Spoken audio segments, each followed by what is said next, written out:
안녕하세요. 반갑습니다. 어디까지 갈 건가? 네, 무슨 이야기일까요? 팬데믹의 오미크론 이야기입니다. 이제 1000명대도 매우 큰 숫자인데, 이제 10,000명대? 아니, 40,000명대를 예고하고 있으니, 이제, 비대면이 완전히 굳어지는 그런 세상이 오고야 말았습니다. 일주일에 한 번씩 PCR을 검사를 하면서 음성이 나오면 이렇게 어르신들을 저희가 뵐 수가 있는데요. 이제는 검사를 해서 음성이 나와도 대면할 수가 없습니다. 이웃과도 관계가 어렵습니다. 또 경로당도 폐쇄가 되어서 혼자 보내시는 어르신들은 매우 심심해 하실 뿐만 아니라 식사를 그동안에 이 경로당에서 해결해 왔는데 이제 폐쇄가 되니까 매우 어려운 상황이 되었습니다.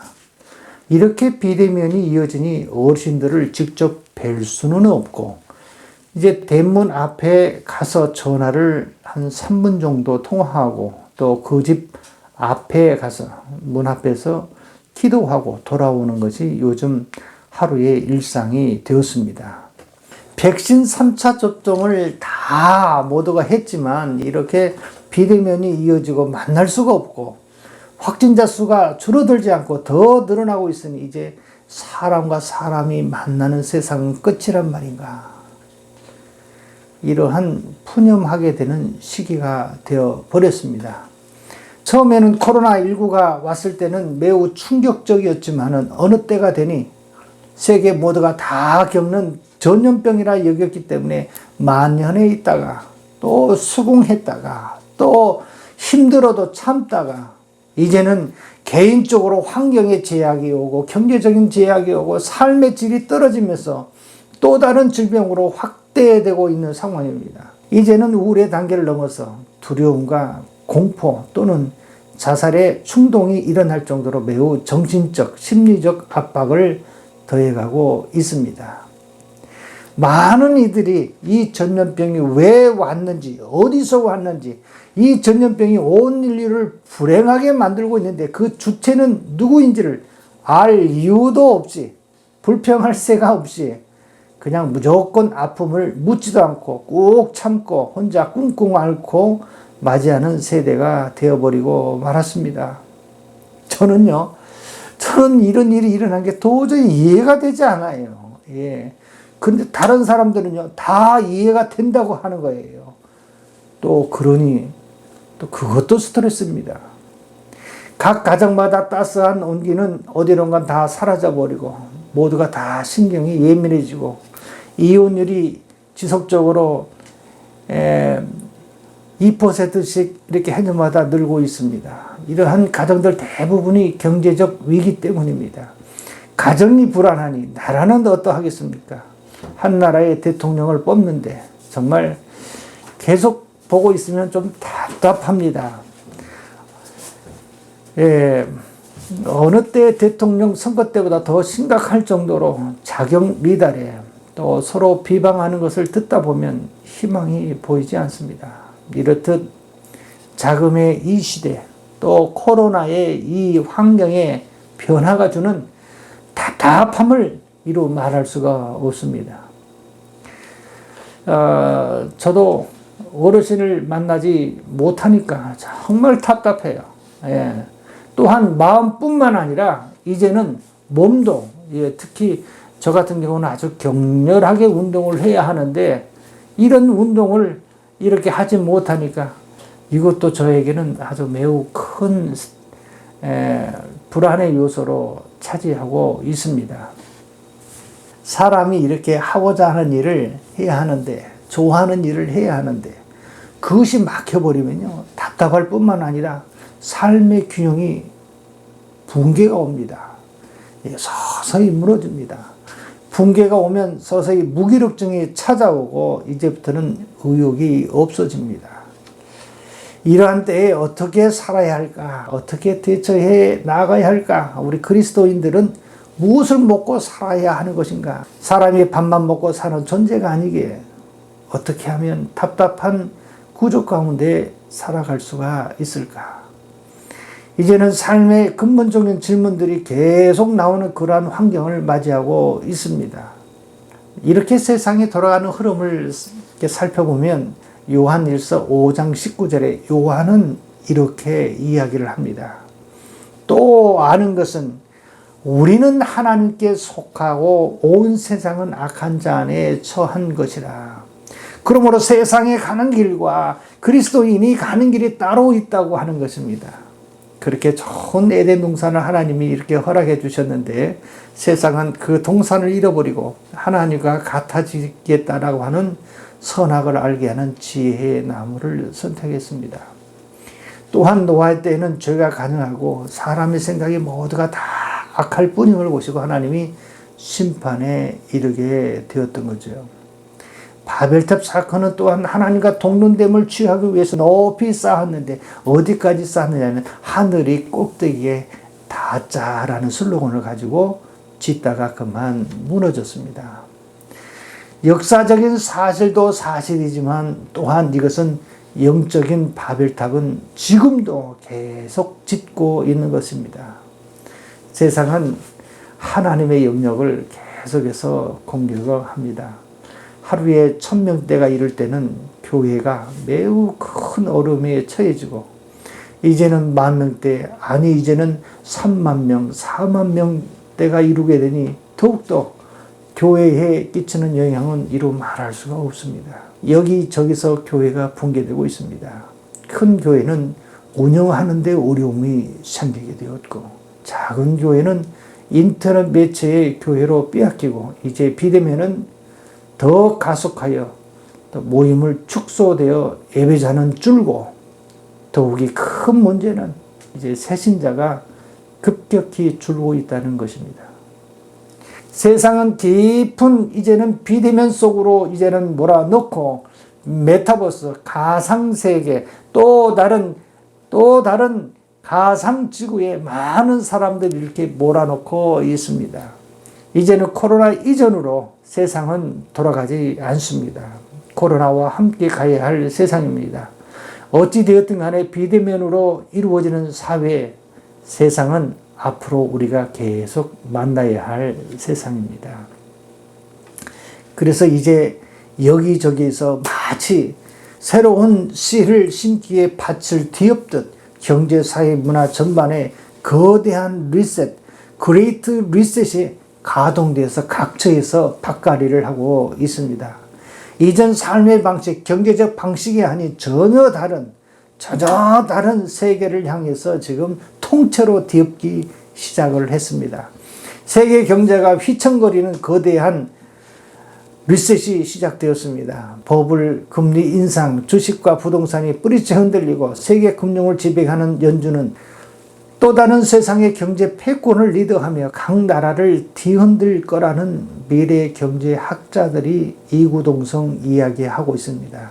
이것이 바로 그레이트 리셋입니다. 참 복잡하게 세상이 이렇게 급하게 빠른 속도로 진행되고 있습니다. 세상이 이렇게 강력해지고 있을 때에 그리스도인들에게 소망이 있을까? 초대교회 때의 상황이 그러했고 오늘 이 시대도 그러하듯 바울은 소망의 메시지를 전합니다. 고린도후서 4장 8절 이하입니다. 우리가 사방으로 우겨쌈을 당하여도 쌓이지 아니하며 답답한 일을 당하여도 낙심치 아니하며 박해를 받아도 버림받지 아니하며 거꾸로뜨림을 당하여도 망하지 아니하고 어렵고 힘들면 더 잘되는 집이 있고 더 잘되는 사람이 있습니다. 어렵고 힘들면 망해가는 집안이 있고 점점 망해가는 사람이 있습니다. 고린도후서 4장 7절에 우리가 이 보배를 질그릇에 가졌으니 보배를 품고 있는 가정이나 개인은 이러한 상황이 어려운 상황이 닥칠 때에 오히려 더 강해진다고 하는 것입니다. 이 보배는 예수 그리스도 하나님의 말씀입니다. 더 구체적으로 죽음을 넘어선 그 이상의 영적 축복이 예비되어 있습니다. 고린도후서 4장 14절에 주 예수를 다시 살리신 이가 예수와 함께 우리도 다시 살리사 너희와 함께 그 앞에서 서게 하실 줄 아노라. 주 예수를 다시 살리신 이가 누구겠습니까? 하나님이십니다. 예수와 함께 우리도 다시 살리신다고 하는 거예요. 그 앞에 서게 하실 줄을 아노라. 바울은 이것을 체험하고 보았기에 확실하게 천명하고 있는 것입니다. 우리가 오늘을 이기는 힘이 바로 여기에 있는 것입니다. 그러므로 우리 그리스도인들은 오늘을 또 다른 기회로 삼아야 합니다. 나를 바라볼 수 있는 기회로 삼아야 합니다. 나의 영적 점수는 몇 점인지 체크를 해 보아야 합니다. 나의 신앙을 점검할 수 있는 기회로 삼아야 합니다. 요한한 인생의 삶을 하루하루를 어떻게 살아야 할지, 시간을 어떻게 보내야 할지 귀하게 보내야 할 텐데 하나님과 동행하는 에녹의 삶처럼 살아야 하는 것입니다. 요즘 저희는 이렇게 혼란한 세대 가운데서 무엇을 어떻게 해야 하나에 대한 물음을 서로 묻게 되는데 신앙은 철저한 개인적이기 때문에 본인이 지키지 않으면 영적으로 빼앗기고 또 삶도 빼앗기기 때문에 서로 연구하고 다짐하고 실천하는 일들이 많아졌습니다. 본인 스스로 하나님 앞에 취약한 것들이 무엇인지를 찾아서 하나님의 말씀도 열심히 묵상하고 또 기도하고 세상의 흐름을 이해하고 놓치지 않기 위해서 이제 저희도 컴퓨터를 하나 더, 노트북을 하나 더 구입해서 열심히 세상의 흐름이 어떻게 흘러가고 있는지 서로가 맞대어서 연구하고 있습니다. 성경에는 남는 자 사상이 있습니다. 아무리 세상이 험하여 심판할 때에도 노아를 남겨주셨고 애굽에서 고센 땅을 하나님께서 구별해 준 사건이 있었고 출애굽의 1세기에 여호수아 갈렙을 남겨주셨고 아합 때에 바알에게 무릎을 꿇지 않는 자 7,000명을 하나님은 예비하셨고 이제는 남유다가 멸망할 때에도 남겨준 자들이 많았었습니다. 이렇게 우리가 희망이 없고 절망뿐이라 여길 때에도 반드시 남은 자가 있고 세상으로부터 구별된 자가 있습니다. 오늘 이렇게 사방이 막혀 답답한 상황에 나는 어떻게 살 것인가? 나는 오늘 내가 살아가는 존재적 의미는 무엇인가? 나는 신앙의 그 외줄 위에 잘 타고 있는 인생인가를 살펴보면서 오늘 저는 이 시간에 한번 깊이 성찰을 해 보았습니다. 세대가 힘들고 삶의 여정이 힘들면 힘들수록 우리는 하늘을 보아야 합니다. 또한 나를 돌아보아 영적 상태가 어떠한지 깊이 성찰해야 할 때입니다. 저와 여러분, 하나님께서 세대 가운데 남기운 자, 남은 자 안에 꼭 참여한 자가 되시기를 주의 이름으로 축복합니다. 감사합니다. 안녕하세요. 반갑습니다. 어디까지 갈 건가? 무슨 이야기일까요? 팬데믹의 오미크론 이야기입니다. 이제 1,000명대도 매우 큰 숫자인데 이제 10,000명대? 아니 40,000명대를 예고하고 있으니 이제 비대면이 완전히 굳어지는 그런 세상이 오고야 말았습니다. 일주일에 한 번씩 PCR을 검사를 하면서 음성이 나오면 이렇게 어르신들을 저희가 뵐 수가 있는데요. 이제는 검사를 해서 음성이 나와도 대면할 수가 없습니다. 이웃과도 관계가 어렵습니다. 또 경로당도 폐쇄가 되어서 혼자 보내시는 어르신들은 매우 심심해 하실 뿐만 아니라 식사를 그동안에 이 경로당에서 해결해 왔는데 이제 폐쇄가 되니까 매우 어려운 상황이 되었습니다. 이렇게 비대면이 이어지니 어르신들을 직접 뵐 수는 없고 이제 대문 앞에 가서 전화를 한 3분 정도 통화하고 또 그 집 앞에 가서 문 앞에서 기도하고 돌아오는 것이 요즘 하루의 일상이 되었습니다. 백신 3차 접종을 다 모두가 했지만 이렇게 비대면이 이어지고 만날 수가 없고 확진자 수가 줄어들지 않고 더 늘어나고 있으니 이제 사람과 사람이 만나는 세상은 끝이란 말인가. 이러한 푸념하게 되는 시기가 되어 버렸습니다. 처음에는 코로나19가 왔을 때는 매우 충격적이었지만 어느 때가 되니 세계 모두가 다 겪는 전염병이라 여겼기 때문에 만연해 있다가 또 수긍했다가 또 힘들어도 참다가 이제는 개인적으로 환경의 제약이 오고 경제적인 제약이 오고 삶의 질이 떨어지면서 또 다른 질병으로 확대되고 있는 상황입니다. 이제는 우울의 단계를 넘어서 두려움과 공포 또는 자살의 충동이 일어날 정도로 매우 정신적, 심리적 압박을 더해가고 있습니다. 많은 이들이 이 전염병이 왜 왔는지, 어디서 왔는지, 이 전염병이 온 인류를 불행하게 만들고 있는데 그 주체는 누구인지를 알 이유도 없이, 불평할 새가 없이 그냥 무조건 아픔을 묻지도 않고 꾹 참고 혼자 꿍꿍 앓고 맞이하는 세대가 되어버리고 말았습니다. 저는 이런 일이 일어난 게 도저히 이해가 되지 않아요. 예. 그런데 다른 사람들은요, 다 이해가 된다고 하는 거예요. 또 그러니, 또 그것도 스트레스입니다. 각 가정마다 따스한 온기는 어디론가 다 사라져버리고, 모두가 다 신경이 예민해지고, 이혼율이 지속적으로 2%씩 이렇게 해년마다 늘고 있습니다. 이러한 가정들 대부분이 경제적 위기 때문입니다. 가정이 불안하니 나라는 어떠하겠습니까? 한 나라의 대통령을 뽑는데 정말 계속 보고 있으면 좀 답답합니다. 어느 때 대통령 선거 때보다 더 심각할 정도로 자격 미달에 또 서로 비방하는 것을 듣다 보면 희망이 보이지 않습니다. 이렇듯 자금의 이 시대 또 코로나의 이 환경의 변화가 주는 답답함을 이루 말할 수가 없습니다.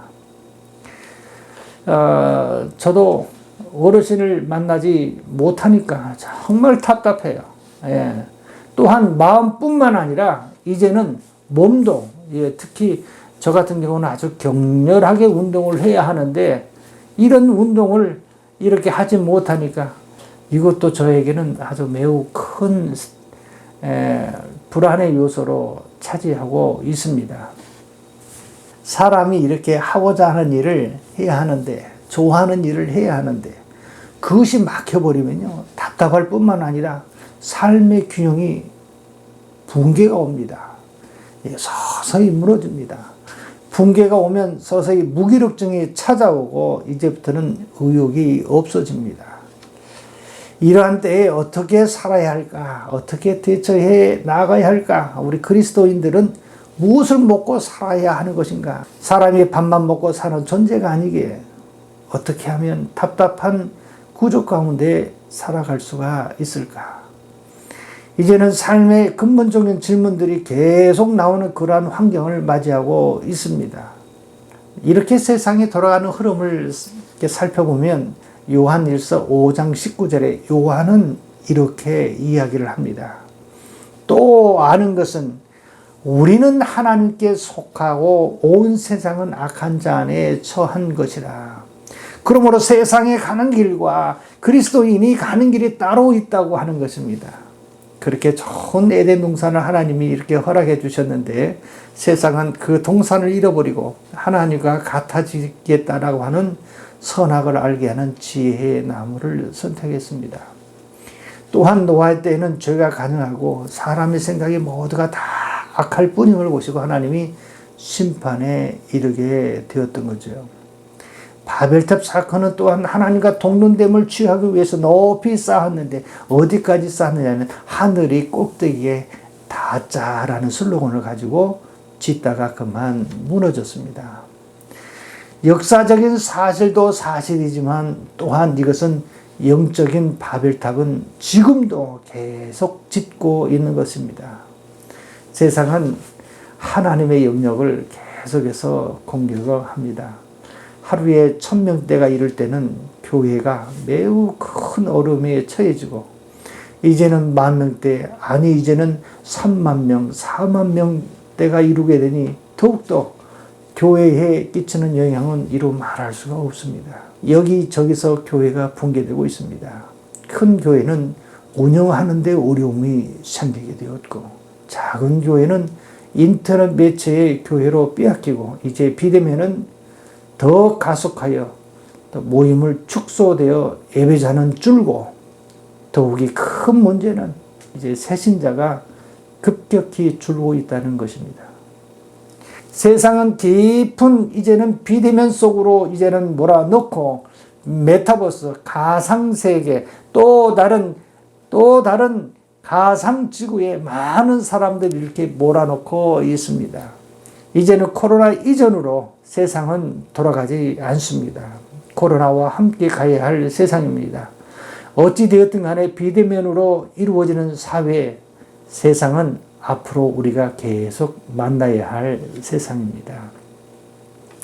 그래서 이제 여기저기서 마치 새로운 씨를 심기에 밭을 뒤엎듯 경제, 사회, 문화 전반에 거대한 리셋, 그레이트 리셋이 가동돼서 각처에서 밭갈이를 하고 있습니다. 이전 삶의 방식, 경제적 방식이 아닌 전혀 다른 세계를 향해서 지금 통째로 뒤엎기 시작을 했습니다.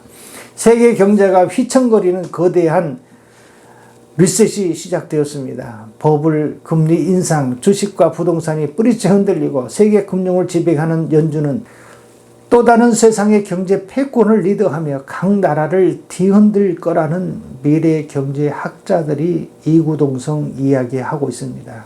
이것이 바로 그레이트 리셋입니다. 참 복잡하게 세상이 이렇게 급하게 빠른 속도로 진행되고 있습니다. 세상이 이렇게 강력해지고 있을 때에 그리스도인들에게 소망이 있을까? 초대교회 때의 상황이 그러했고 오늘 이 시대도 그러하듯 바울은 소망의 메시지를 전합니다. 고린도후서 4장 8절 이하입니다. 우리가 사방으로 우겨쌈을 당하여도 쌓이지 아니하며 답답한 일을 당하여도 낙심치 아니하며 박해를 받아도 버림받지 아니하며 거꾸로뜨림을 당하여도 망하지 아니하고, 어렵고 힘들면 더 잘되는 집이 있고 더 잘되는 사람이 있습니다. 어렵고 힘들면 망해가는 집안이 있고 점점 망해가는 사람이 있습니다. 고린도후서 4장 7절에 우리가 이 보배를 질그릇에 가졌으니, 보배를 품고 있는 가정이나 개인은 이러한 상황이, 어려운 상황이 닥칠 때에 오히려 더 강해진다고 하는 것입니다. 이 보배는 예수 그리스도 하나님의 말씀입니다. 더 구체적으로 죽음을 넘어선 그 이상의 영적 축복이 예비되어 있습니다. 고린도후서 4장 14절에 주 예수를 다시 살리신 이가 예수와 함께 우리도 다시 살리사 너희와 함께 그 앞에서 서게 하실 줄 아노라. 주 예수를 다시 살리신 이가 누구겠습니까? 하나님이십니다. 예수와 함께 우리도 다시 살리신다고 하는 거예요. 그 앞에 서게 하실 줄을 아노라. 바울은 이것을 체험하고 보았기에 확실하게 천명하고 있는 것입니다. 우리가 오늘을 이기는 힘이 바로 여기에 있는 것입니다. 그러므로 우리 그리스도인들은 오늘을 또 다른 기회로 삼아야 합니다. 나를 바라볼 수 있는 기회로 삼아야 합니다. 나의 영적 점수는 몇 점인지 체크를 해 보아야 합니다. 나의 신앙을 점검할 수 있는 기회로 삼아야 합니다. 요한한 인생의 삶을 하루하루를 어떻게 살아야 할지, 시간을 어떻게 보내야 할지 귀하게 보내야 할 텐데 하나님과 동행하는 에녹의 삶처럼 살아야 하는 것입니다.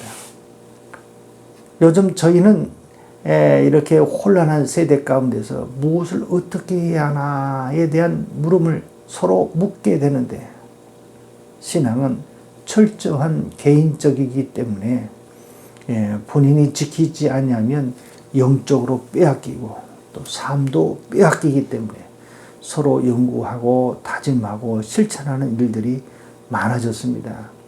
본인 스스로 하나님 앞에 취약한 것들이 무엇인지를 찾아서 하나님의 말씀도 열심히 묵상하고 또 기도하고 세상의 흐름을 이해하고 놓치지 않기 위해서 이제 저희도 컴퓨터를 하나 더, 노트북을 하나 더 구입해서 열심히 세상의 흐름이 어떻게 흘러가고 있는지 서로가 맞대어서 연구하고 있습니다.